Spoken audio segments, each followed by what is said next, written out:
Pues damos gracias al Señor por esta oportunidad que nos da. Ya estamos llegando al fin de año, ¿verdad? Parece mentira, el año ha ido avanzando muy rápidamente y nos gustaría terminar este año en una contundente y rotunda victoria para la gloria del Señor.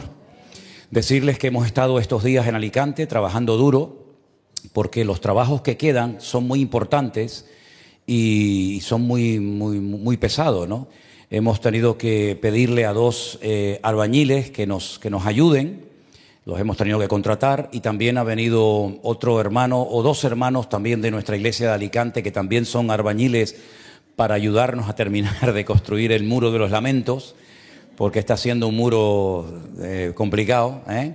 Ya le hemos puesto nombre a todo rincón a todos los rincones de la finca. Vamos a poner cartelitos por diferentes lugares y ese va a ser el muro de los lamentos, ¿eh? Pero no quiero que nadie meta papelitos dentro, ¿eh? Con sus peticiones de oración. Aparte que no te van a caber porque los bloques están muy bien pegados y no hay rendijas que puedas utilizarlo, ¿no? Hemos estado desde el lunes hasta el día viernes. Los trabajos están avanzando muchísimo. Hemos tenido la gran bendición, porque la verdad es que le doy gracias a Dios por ello, que un hermano de los Estados Unidos ha venido y es un electricista y nos está haciendo, bueno, ya está toda hecha, toda la instalación de la carpa del lugar de culto. Ya montamos la plataforma, saben que la carpa ya está montada hace algún tiempo, pero no tenía iluminación. Y entonces ayer me hicieron una videollamada y ¡pum!, se hizo la luz y fue la verdad que una alegría tremenda, ¿no? Ver cómo ha quedado muy bien la instalación. Ahora, esta semana, este mismo hermano, electricista, nos va a comenzar a hacer la instalación eléctrica de la cancha de fútbol. Estamos haciendo un campo de fútbol tremendo, muy bonito va a quedar. Ya lo estamos vallando absolutamente todo. Esta semana ya van a comenzar a poner las tiras o los rollos de césped artificial. Y damos gracias al Señor que todos los trabajos se están haciendo. Y el día 18, si Dios lo permite, tendremos nuestra inauguración. Ya hemos puesto el cartel fuera de la finca, así que cualquier persona que pase por allí, que son muchos los que pasan y se paran, ya pueden ver el cartel, el rótulo que indica que ese es un lugar de vida nueva, un lugar para hacer cultos, retiros, campamentos, en fin, como ustedes saben. Y pido que por favor estén orando, para que el Señor siga pues supliendo todos los recursos que hacen falta. Es una barbaridad, todo cuesta muchísimo dinero, la arena, el cemento, las piedras, los bloques, todo cuesta mucho dinero. Damos gracias al Señor que todo se ha ido pagando poco a poco, y también los obreros. La verdad que sin los obreros sería prácticamente imposible llevar eso adelante porque es una obra muy grande. Y damos gracias al Señor por todos los que están allí ahora, que ahora también seguro que nos están viendo en directo en el culto, ¿no? Y anoche me mandaba Jorge una fotografía de un perrito, de un cachorro de pastor alemán que le han regalado. Y bueno, en fin, esto me decía, ¿qué nombre le ponemos? ¿Qué nombre le ponemos? Y le dije, mira, vamos a hacer una cosa. Vamos a ponerle al perro Kelev, porque así se dice perro en hebreo. Kelev. ¿Podés poner las letras que les pedí? Ahí está. Ahí dice Kelev. Y está compuesta esa palabra por 3 letras. La primera es de derecha a izquierda, la Kaf, la Lamed y la letra Bet. Las dos primeras, esa que parece una C invertida, y la del medio es la palabra Kol, que significa todo. Y la del centro y la última es la palabra Lev, que significa corazón. Así es que para mencionar el nombre de perro o mencionar al perro se unieron 2 palabras, la palabra todo corazón. Así es como se llama el perro en hebreo, todo corazón, ¿eh? Así que tenemos a todo corazón, tenemos a Kelev en nuestra finca, pero aparte de eso, esa palabra también se puede pronunciar de otra forma y se puede pronunciar Caleb. Y de Caleb es precisamente del personaje del cual yo quiero hablar en esta tarde, que también, sin lugar a dudas, era todo corazón, pero para diferenciar su nombre propio de la palabra perro, se le ponen otras vocales. De Kelev pasa a Caleb, pero es exactamente las mismas letras y la misma actitud. Así que vamos a orar en esta tarde y vamos a hablar de un hombre que era todo corazón. pero un corazón apasionado y un corazón enamorado de su Dios y de su palabra. Te damos gracias en esta tarde, Señor, por tu presencia en esta reunión. Ahora vamos a disponernos a abrir y a leer tu palabra y pedimos, Señor, sabiduría de lo alto. Y pedimos que toques nuestros corazones para que tu palabra, Señor, traiga fuego y ánimo y fortaleza a nuestras vidas. Y podamos con tu ayuda, Señor, seguir avanzando y seguir proclamando las virtudes de aquel que nos llamó de las tinieblas a su luz admirable. Bendice tu palabra, Señor, y que nuestros corazones estén abiertos, nuestros oídos atentos a la palabra, al mensaje que tú traes hoy para nuestras vidas. Te lo pedimos todo en el bendito nombre del Señor Jesús. ¿Cuántos dicen amén? Amén y amén. Quiero llevarles al libro de Números. El libro de Números en el Antiguo Testamento fue escrito por Moisés y su nombre original no es el nombre Números, sino el libro de Números en hebreo se llama Bamidbar, que literalmente significa en el desierto. Eso es lo que significa, o eso es como se llama el cuarto libro del Antiguo Testamento, en el desierto. Pero además de llamarse así, dentro de esa palabra aparecen 3 letras. No es una clase de hebreo lo que estoy dando en esta tarde, pero creo que son cosas importantes y necesarias que ustedes tienen que saber. Dentro de la palabra Bamidbar o en el desierto hay una raíz, hay 3 letras que es lo que nos habla un poco del significado, de la esencia de la palabra. Y es la palabra o la raíz dabar, que significa hablar. Luego, el desierto no es una tragedia pasar por un desierto, porque el desierto es un lugar donde Dios trata con nuestra vida. El desierto es un lugar donde Dios habla a nuestro corazón. Y el desierto es un lugar donde Dios nos prepara para algo que viene en el futuro. Así que si por casualidad alguien aquí o de los que nos está viendo en casa está atravesando espiritualmente hablando un desierto, permíteme decirte que estás en un lugar maravilloso donde los mayores milagros y las mayores enseñanzas de la Biblia justamente se dieron en el desierto. Desde que salieron de la esclavitud en Egipto hasta que lograron entrar con Josué en la tierra prometida, el Señor no paró de sorprenderles. Era milagro tras milagro, proeza tras proeza, enemigo derrotado y otro, hasta que finalmente recibieron toda la palabra necesaria para poder tomar posesión de la herencia que ya el Señor les había prometido a sus antepasados, a sus patriarcas Abraham, Isaac y Jacob. Ahora, hay una historia en el libro de Números, capítulo 13, que es una historia curiosa y al mismo tiempo triste. Porque por una parte, cuando la leemos, parece como que Dios le decía a Moisés que lo hiciera. Pero si la analizamos en profundidad, nos vamos a dar cuenta que no fue un mandamiento que salió del corazón de Dios, sino que el Señor le dijo a Moisés que si sentía hacerlo, puesto que la gente se lo estaba pidiendo, que Dios lo iba a respaldar en esa decisión. No tenían que haber mandado exploradores, y quiero subrayar porque yo no soy mucho de buscar en internet predicaciones y de escuchar pastores, primero porque no tengo tiempo, sinceramente, cada vez tengo menos tiempo. Esa costumbre, mi costumbre es encerrarme con el Señor, con su palabra y ahí el Señor me da lo que creo que me tiene que dar, ¿no? Pero en esta semana he estado buscando en internet a ver si había alguna predicación que hablara de Caleb.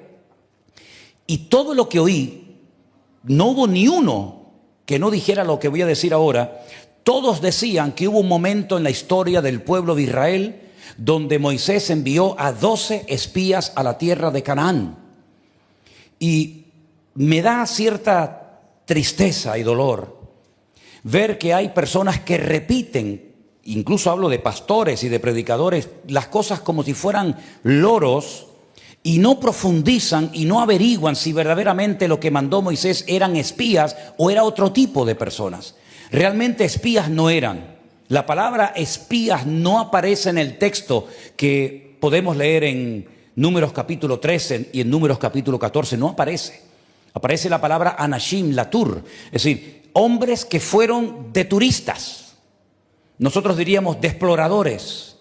A nadie se le ocurriría mandar a 12 personas por todo el país, a cara descubierta, sin ocultarse, sin esconderse. Es que no eran espías. Los espías fueron lo que después Josué mandó a la casa de Rahab la ramera.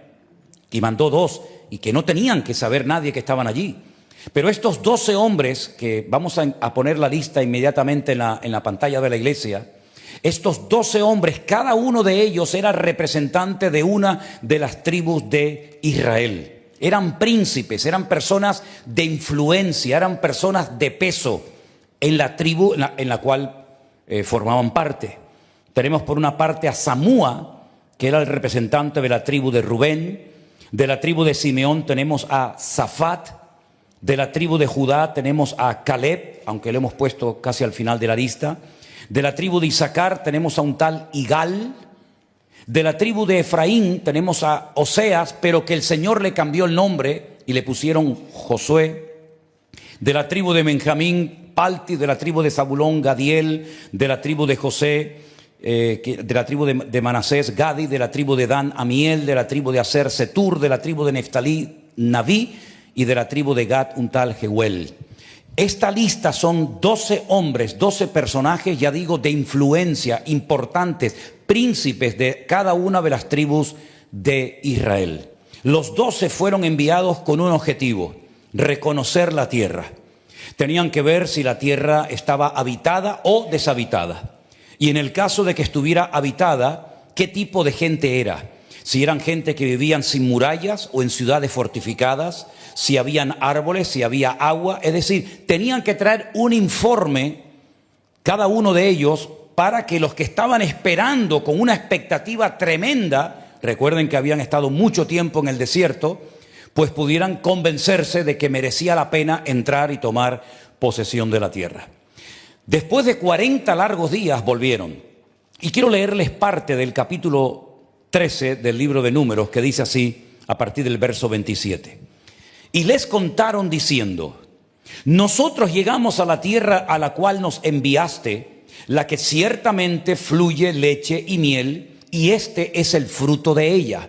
La Biblia dice que entre 2 personas trajeron un racimo de uvas. ¿Cómo tenían que ser esas uvas, no? Mas el pueblo que habita en aquella tierra es fuerte, las ciudades muy grandes y fortificadas. Y también vimos allí a los hijos de Anac.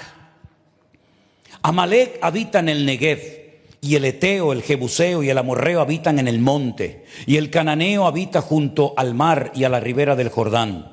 Entonces Caleb hizo callar al pueblo delante de Moisés y dijo: subamos luego, tomemos posesión de ella, porque más podremos nosotros que ellos. Mas los varones que subieron con él dijeron: no podremos subir contra aquel pueblo, porque es más fuerte que nosotros. Y hablaron mal entre los hijos de Israel de la tierra que habían reconocido, diciendo: la tierra por donde pasamos para reconocerla es tierra que traga a sus moradores, y todo el pueblo que vimos en medio de ella son hombres grandes de estatura. Y también vimos allí gigantes, los hijos de Anac, raza de los gigantes, y éramos nosotros, a nuestro parecer, como langostas, y así les parecíamos a ellos.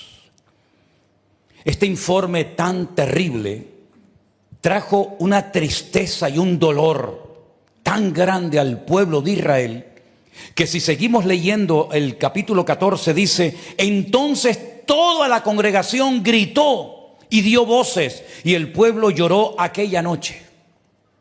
Y se quejaron contra Moisés y contra Aarón, todos los hijos de Israel, y les dijo toda la multitud: ojalá muriéramos en la tierra de Egipto, o en este desierto, ojalá muriéramos. ¿Y por qué nos trae Jehová a esta tierra para caer a espada y que nuestras mujeres y nuestros niños sean por presa? ¿No nos sería mejor volvernos a Egipto?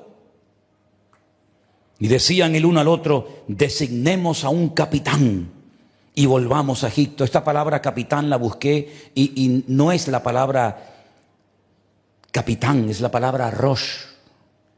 La palabra rosh habla de una cobertura espiritual. Podríamos decir que Dios es nuestra cabeza, ¿no? Lo dice la Biblia, que Él es la cabeza del cuerpo, la cual es su iglesia.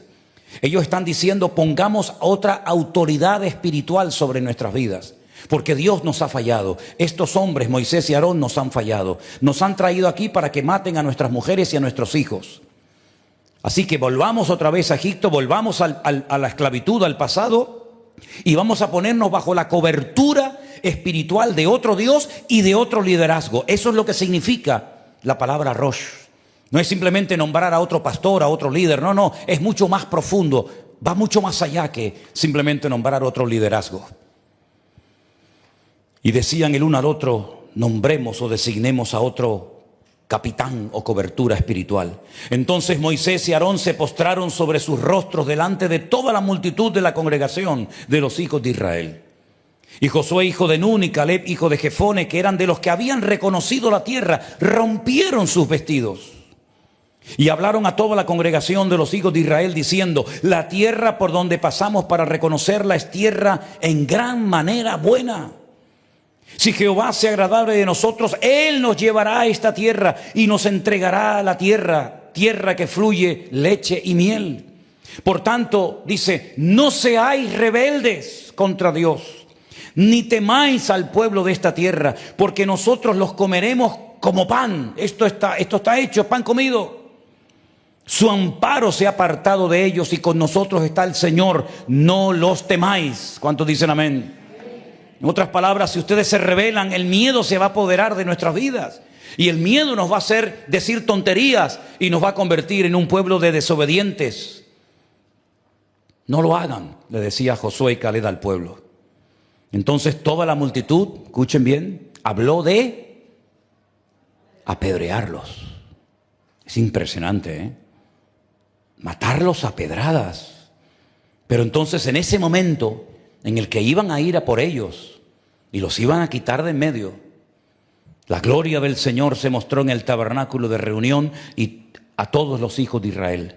Y es entonces cuando Dios habla y dice, ¿hasta cuándo me ha de irritar este pueblo?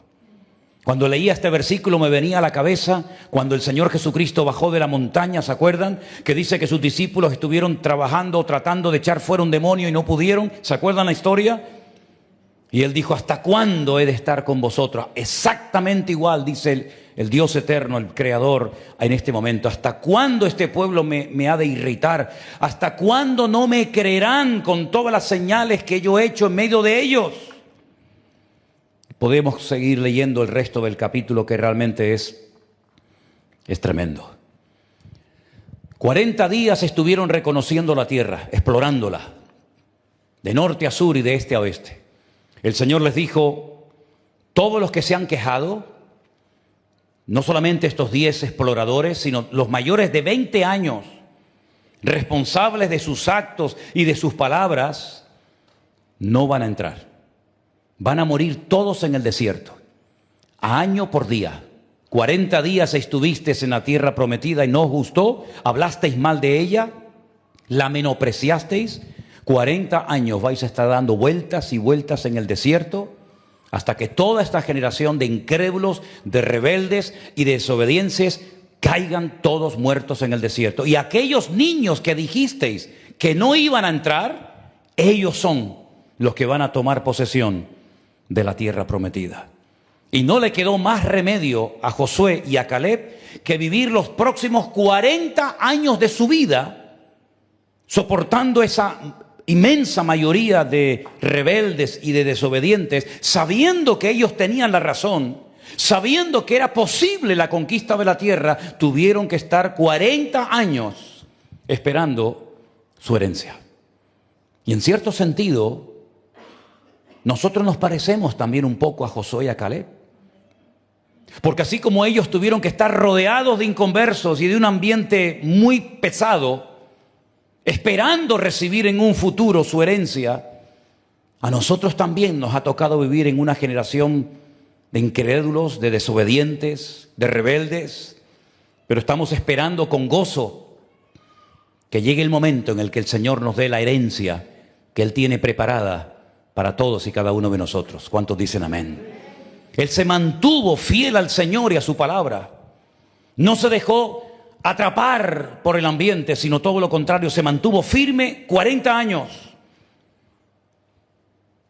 Y en otras palabras, fue una persona fiel al Señor hasta que a los 80 años, fíjense ustedes, hermanos, a los 80 años logra entrar a la tierra prometida y pide nada más y nada menos que aquel monte, que aquella tierra que él 40 años atrás había pisado con sus pies. Y ahora se la pide a Josué y le dice: dame aquel monte que yo pisé con mis pies. ¿Y saben el monte que pidió? Pidió el monte donde vivía Anac y sus hijos enormes, gigantes. Pero él no solamente se refería a un lugar donde habitaban los gigantes, sino que era un lugar muy importante y sigue siendo un lugar tremendamente importante. Por cierto, con una presión espiritual terrible como no he sentido en mi vida en ninguna parte.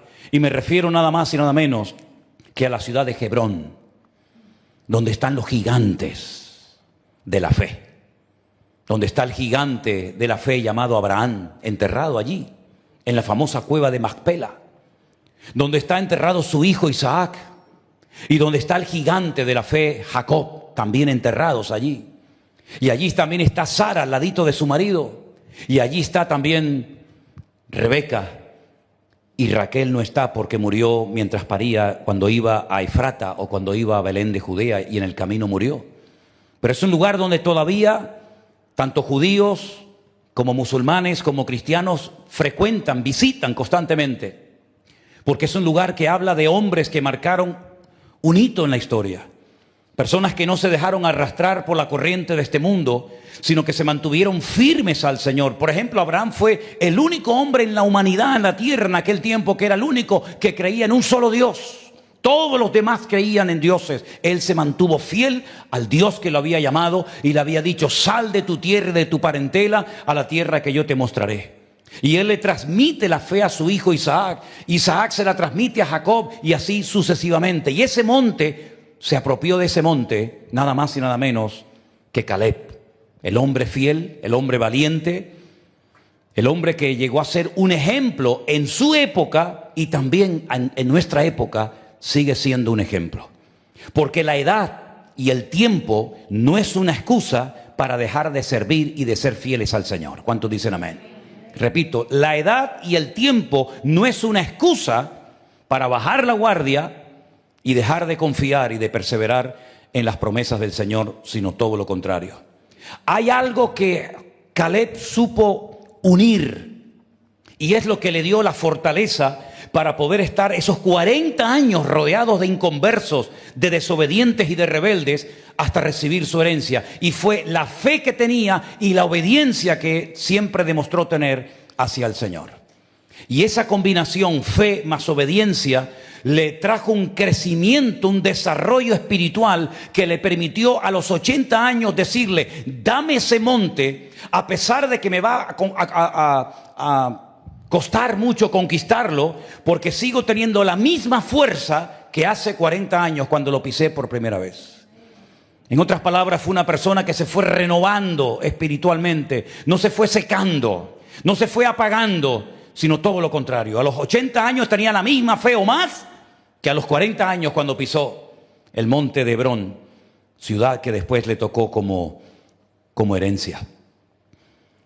Yo quiero destacar en esta tarde algo que es de vital importancia, y es el poder que puede hacer las palabras en una persona positivamente o negativamente. Fíjense hasta qué punto es importante la forma como hablamos, que hay versículos, muchos, solamente he escogido 2, que nos hablan acerca de cómo tiene que hablar un creyente. ¿Cómo tiene que hablar una persona que ha entendido el Evangelio, que ha nacido de nuevo y que ha entendido el mensaje de Cristo?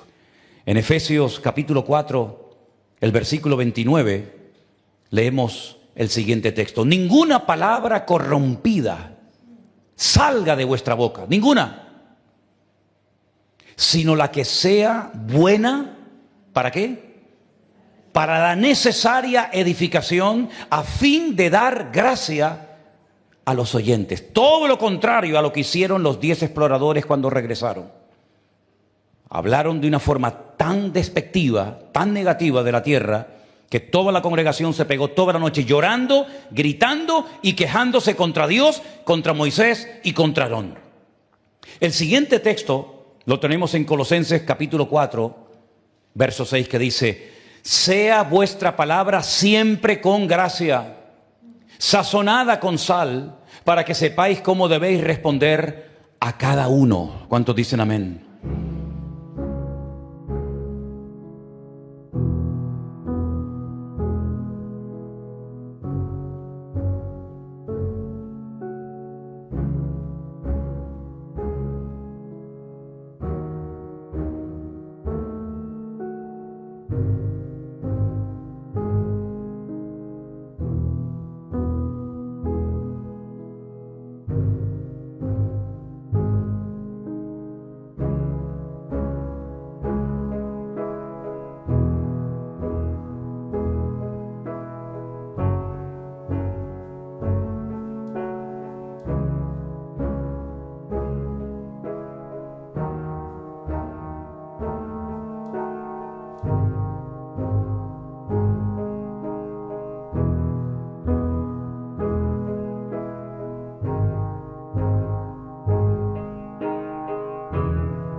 Tantos días esperando que vengan esta gente a ver cómo es la tierra, a ver cómo es el país, y cuando vienen lanzan un jarro de agua fría a toda la nación, de tal manera que la nación de Israel entró en una crisis de fe tan terrible que llegaron a pensar que era mejor volverse a Egipto que entrar a tomar posesión de la tierra prometida. Pero qué disparate, pero qué locura. Como si en Egipto hubieran estado de vacaciones o pasándolo bien, cuando Egipto quedó totalmente destruido, porque la mano poderosa de Dios desacreditó al faraón y a todos los dioses y divinidades que supuestamente estaban allí para proteger las aguas, los animales, las cosechas, etc. ¿Volver a Egipto para qué? ¿Nombrar a otro liderazgo para qué? ¿Matar a pedradas a Josué y a Caleb para qué? Hermano, el informe fue tan terrible que este pueblo se desmoralizó de tal manera que comenzó a pensar que el pasado era mejor que el presente y que el futuro. Y es una tristeza cuando nosotros, en un momento de debilidad, de tristeza, de desánimo, de angustia o de lo que sea, pensamos que no merece la pena permanecer fieles al Señor y esperar pacientemente nuestra recompensa y nuestra herencia. Claro que merece la pena, amén, hermanos. Dile a que está a tu lado, merece la pena, hermanita. Merece la pena, hermano. Claro que sí, claro que sí. Si yo les digo a ustedes, díganme los nombres, y quiero pedirle que lo hagan esta tarde, por favor.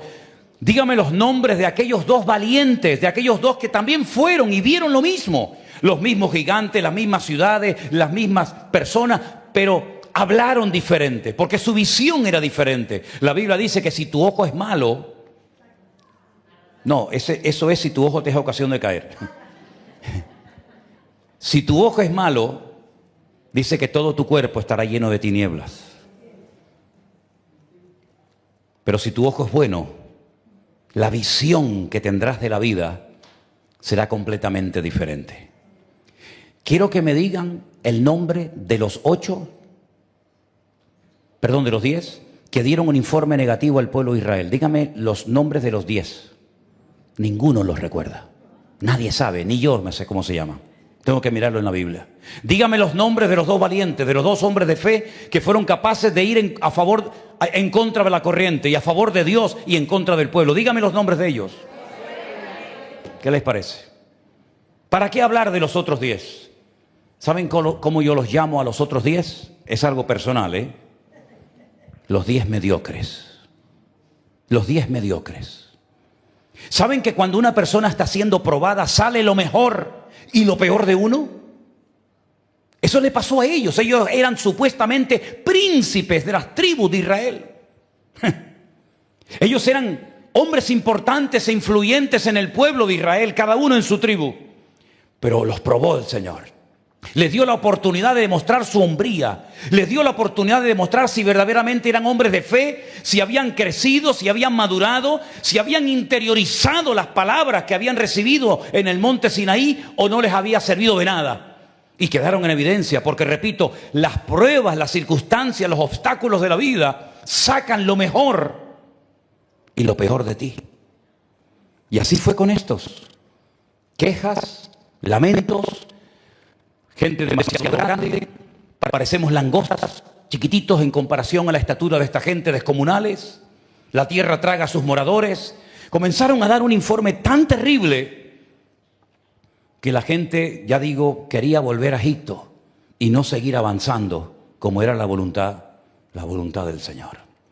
Ahora, me llama la atención que al poco tiempo, si ustedes vienen conmigo al libro de Números capítulo 14, el verso 36, nos dice de qué murieron estos 10 que hablaron mal de la tierra del Señor.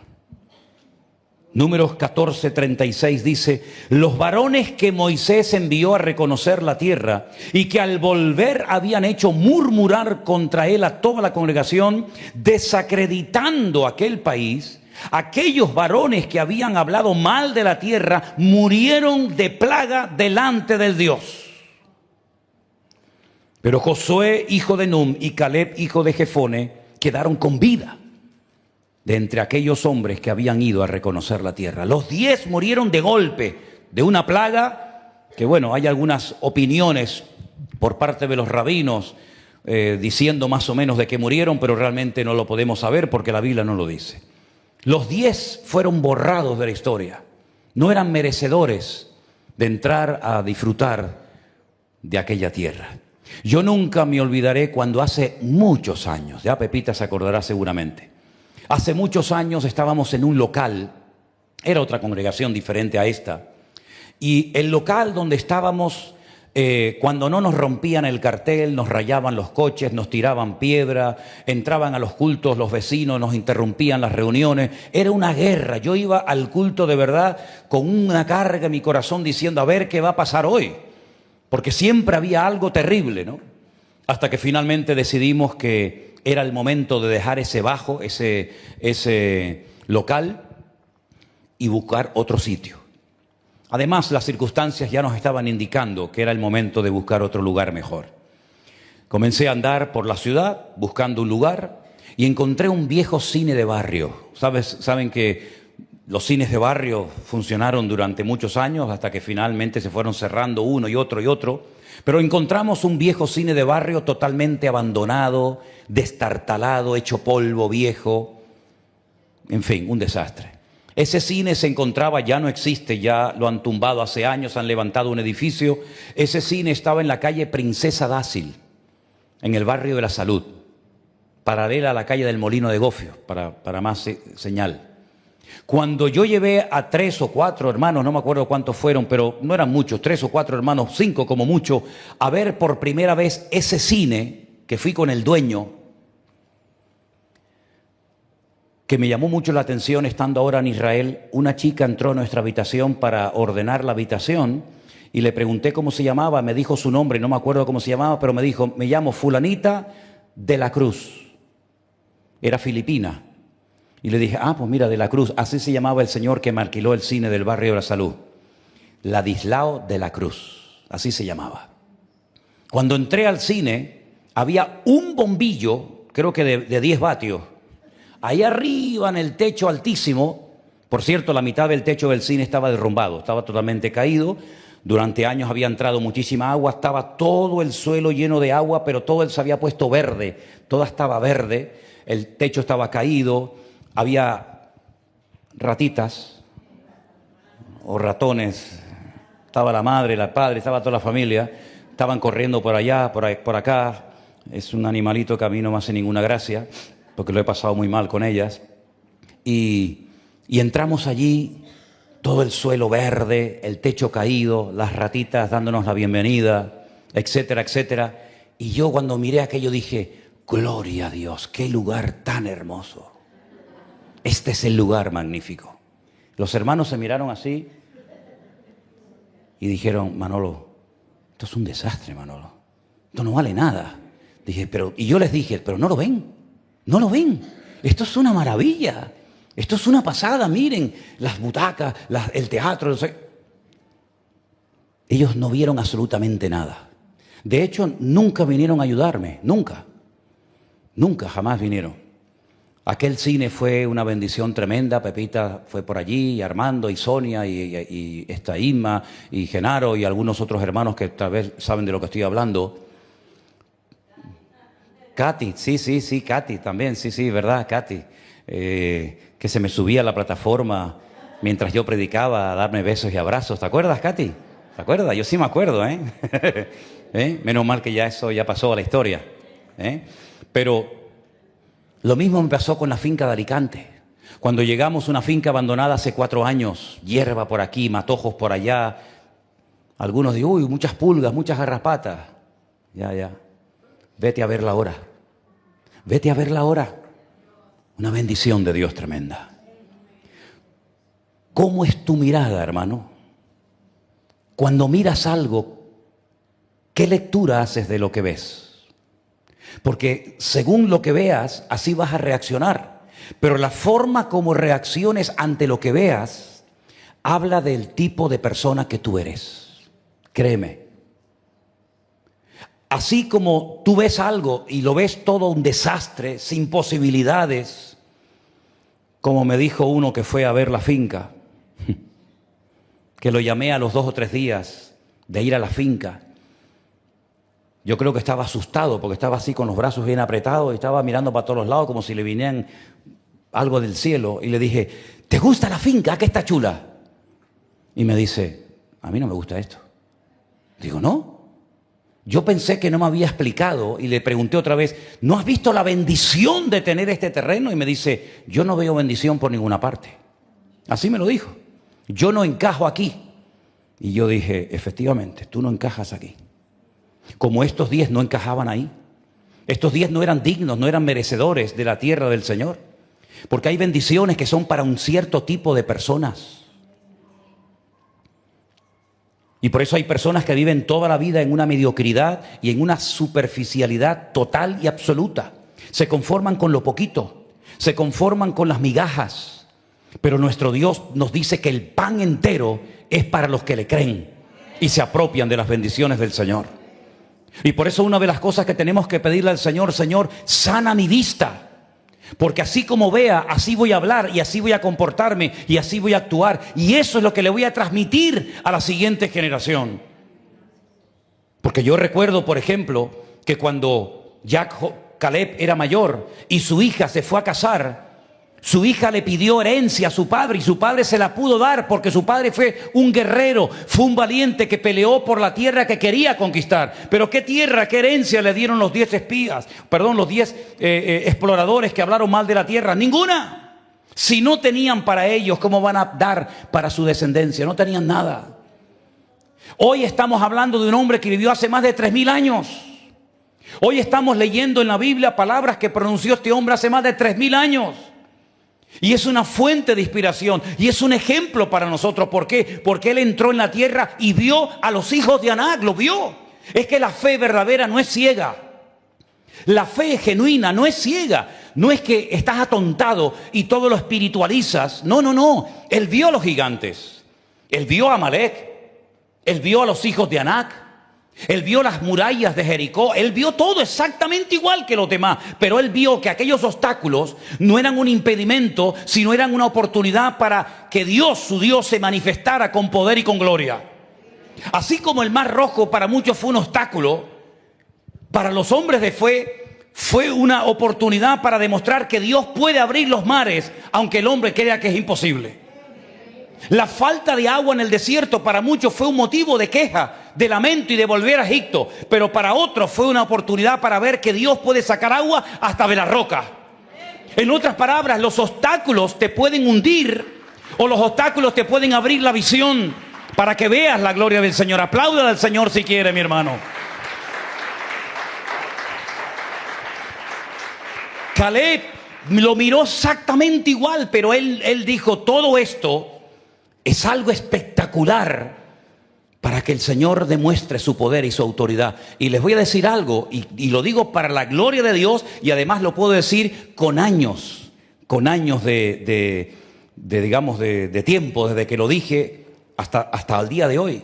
Cuando el 14 de marzo del año 2020, Don Peter salió en televisión dando el mensaje de que se cerraba todo. Ahí arriba donde nosotros vivíamos, y ahí estaba mi habitación y una pequeña oficina, ahí yo me puse esa misma noche de rodillas. Y yo le dije al Señor, Señor, qué oportunidad tan maravillosa tienes ahora de demostrar que esta obra es tuya. Nadie va a venir, el rastro lo vamos a cerrar. No habrán cultos, no habrán ofrendas, no habrán diezmos, no habrá nada. Pero si esta obra es tuya, yo le decía al Señor, Señor, vas a tener una oportunidad maravillosa de demostrarlo. Como el Señor le dijo a Moisés, mira, me tienen harto, me han irritado ya demasiado, 10 veces ya lo han hecho. Yo voy a destruirlos a todos y voy a levantar una nación más fuerte y más poderosa, y tú vas a ser el padre de esa nación. Y Moisés dijo, no, no, no, de ninguna manera. Porque si tú destruyes a la nación, tus enemigos van a decir, Dios no fue capaz de meterlos en la tierra prometida. Y yo no quiero que la gente hable mal de ti. Así que aunque no se lo merezcan, perdónalos, Señor. Introdúcelos en la tierra para que nadie diga al día de mañana, Dios los sacó, pero no fue capaz de meterlos en la tierra prometida. Le falló el plan y tuvo que crear otro plan B. Y esa noche yo le dije al Señor, Señor, ahora es una oportunidad maravillosa de demostrar que esta obra es tuya. Pero no solamente el Señor demostró que esta obra es de Él, que la cuidó, sino que la usó de una manera tan espectacular que podemos hablar en este momento de miles y de miles de personas que se reconciliaron con el Señor, que conocieron al Señor, que volvieron a los pies del Señor, iglesias que se han levantado, pastores que se han levantado, y el Señor durante aquellos días comenzó a tocar corazones de gente que no sé ni de dónde eran, pero el Señor comenzó a poner en el corazón de cientos y de miles de personas que tenían que apoyar esta obra en esta isla pequeña, que muchos cuando me llamaban me decían cualquier parte menos donde estamos. Ustedes están por allá abajo, por el sur de África, ¿no? Están cerca de allí, de Nueva Zelanda. Digo, sí, de Nueva Zelanda estás tú, hermana. No, mija, no estamos aquí. No se ven los puntitos, pero ahí estamos. En aquellos días comenzamos a recibir ofrendas de medio mundo. Miles y miles y miles y miles de euros. Y hoy están aquí los hermanos que dieron una ofrenda en aquellos días para que la silla en la que estás sentado la puedas utilizar. Y que esos hermanos que donaron la ofrenda para comprar esta silla son estos dos hermanos que yo pido que le demos un aplauso, que han venido de Miami. ¿Qué te parece? Gloria a Dios. Gloria a Dios. Y así pasó. Y así pasó, que comenzó la gente a mandar dinero y comenzaron a mandar ofrendas y pudimos ayudar en aquellos días a pagar locales y a pagar luz y a pagar agua y a pagar teléfono y a poder ayudar a hermanos. Y en vez de ser la iglesia solamente la que recibía, la iglesia recibía y daba, y cuanto más dábamos, más recibíamos. Hasta el día de hoy que el Señor nos ha bendecido. Y de pasar momentos de una crisis terrible que no teníamos ni nada, el Señor nos ayudó para poder bendecir a cientos de personas como estamos ayudando hoy en día, así de claro. Así que mis queridos hermanos, seamos como Caleb. Vivimos en rodeados de gigantes, cada vez parece que son más grandes y más fuertes. Pero el Señor nuestro Dios es mucho más gigante y más poderoso que todo eso. Todos los obstáculos que se nos puedan presentar en el camino, da igual si son físicos, económicos, matrimoniales o de la índole que sea, me da igual. Todos los obstáculos son oportunidades para ver la gloria de Dios en nuestra vida. Esta gente murió, no se supo nada más de ellos, pero este hombre llegó a ser un ejemplo tremendo y este hombre llegó a afectar a toda su generación. Pero ya murió, ya no está entre nosotros. Ahora nos corresponde a nosotros revisar nuestra forma de hablar. Porque también hubo otra época, otro momento en la historia del pueblo, cuando retornan del cautiverio, que por allí aparece el profeta, por ejemplo, Ageo, otros también, pero Ageo llegó y les dijo, todo el dinero que Dios os dio y que Dios os prosperó trayendo toda esa cantidad del cautiverio en Babilonia, ¿en qué la habéis invertido? Porque yo veo que la casa de Dios la habéis empezado y lleváis 15 años viviendo en el país y la casa está sin terminar. Pero sin embargo veo que con ese dinero habéis construido unas casas preciosas para vosotros. Pero la casa de Dios está abandonada. Y ese es el motivo por el que sembráis mucho y recogéis poco o nada. Ese es el motivo por el que hace meses que no llueve. Ese es el motivo por el cual no levantáis cabeza, porque habéis puesto lo primero, vuestras cosas lo primero, y al Señor lo tenéis totalmente olvidado. Subid al monte y cortad madera y reconstruir la casa del Señor, y entonces la gloria de Dios volverá a descender y será aún mayor la gloria postrera que la primera. En otras palabras, mis queridos hermanos, los obstáculos o te hunden y te deprimen y te estás todo el día quejando, o vas a ver la gloria de Dios en todos y en cada uno de ellos. Porque si nunca estás enfermo, ¿cómo puedes saber si Dios es fiel en medio de la enfermedad y del dolor? Si nunca tienes una necesidad, digamos, de tipo económica, ¿cómo puedes comprobar que Dios es tu pastor, que nada te faltará y que Él proveerá tus necesidades conforme a sus riquezas en gloria? Si nunca estás decaído, ¿cómo puedes decir, diga al débil, fuerte soy? En otras palabras, todas las experiencias por las cuales pases en la vida, como ellos pasaron por muchas experiencias variopintas en el desierto, nos enseñan que nuestro Dios no lo limita a nada ni nadie, sino solamente nuestra falta de fe. Y por eso ellos no recibieron herencia, porque hablaron mal. Y déjeme que les diga algo, que ya lo dije en su momento, solamente te lo recuerdo.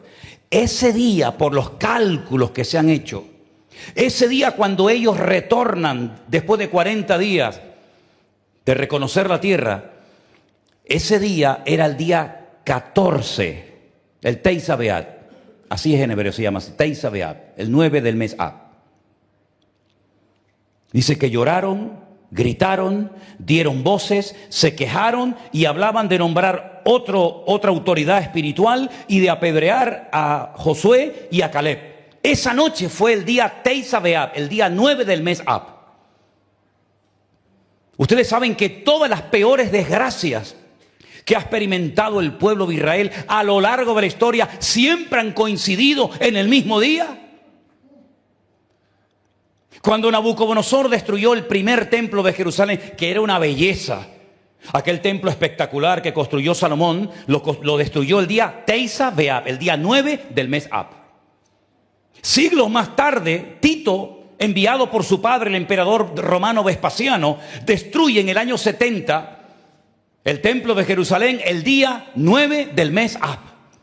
Los reyes católicos firmaron la expulsión de los judíos de España el día 9 del mes Ab. La solución final se firmó en Alemania por Hitler y sus secuaces el día 9 del mes Ab. Y así podríamos dar una lista de cientos de tragedias que han ocurrido el mismo día para que recuerden y no olviden que ese día fue cuando se quejaron y maldijeron la tierra del Señor. Porque la tierra no es de los judíos. La tierra es del Señor. De Jehová es la tierra y su plenitud, dice la Escritura. Y cuando ellos hablaron mal de la herencia del Señor, estaban diciéndole: Dios, te has equivocado, esta tierra no merece la pena conquistarla. Cuando tú hablas mal, cuando criticas, cuando cuestionas, cuando te quejas de algo que el Señor nos ha dado, tú estás bajo el espíritu de los 10 exploradores que se quejaron de lo que el Señor tenía preparado para ellos. Tierra que fluye leche y miel, tierra donde no van a necesitar absolutamente nada.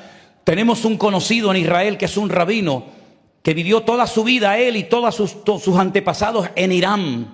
Y un día su padre los reunió a todos y les dijo: vamos a Israel. Dice que cerraron la puerta de su casa, cogieron las llaves y las tiraron.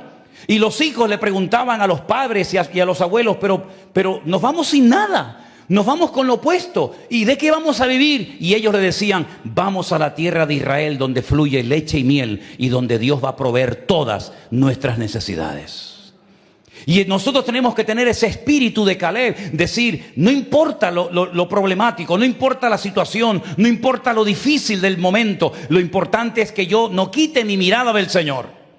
Porque si no quito mi mirada del Señor, sino que me mantengo mirándolo a Él, los gigantes no van a ser tan gigantes, ni las ciudades van a ser tan amuralladas, ni los obstáculos van a ser tan complicados, sino que voy a ver que Dios se va a reír de todo eso y al final vamos a ser más que vencedores por medio de todas esas circunstancias de la vida. ¿Cuántos dicen amén?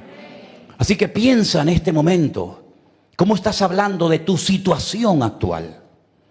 Porque así como hablas, así estás descubriendo el corazón, la madurez, el nivel de fe que tienes en este momento en tu vida.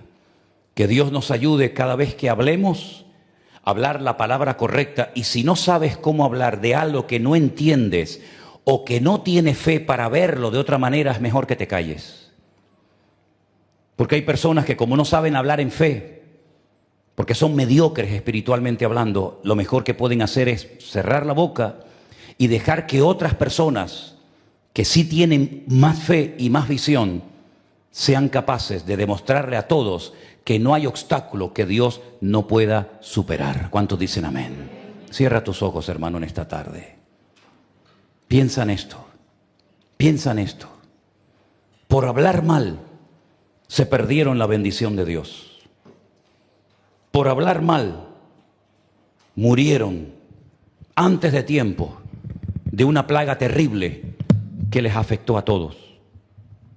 Pero si te das cuenta, el capítulo 13 del libro de Números, que nos habla acerca de la falta de fe y de la forma despectiva que hablaron estos hombres, el capítulo anterior, léelo detenidamente esta noche al llegar a tu casa, el capítulo 12, ¿sabes de qué habla ahí? De una mujer y de un hombre que fueron castigados por Dios por hablar mal de Moisés. Y me refiero a Miriam, la hermana de Moisés, que lo cuestionó, que lo criticó y quedó leprosa. Y tuvo que ser expulsada del campamento durante un tiempo. Parece ser que estos hombres no aprendieron la lección. No se dieron cuenta de que Dios no va a pasar por alto que hablemos mal de las cosas de Dios. Y al final cayeron en el mismo error que cayó Miriam, hablando mal, pero en este caso de Dios y de su tierra, y perdieron la bendición de poder entrar en la tierra prometida. Que el Señor nos ayude a todos y a cada uno de nosotros, antes de que termine este año, hermanos,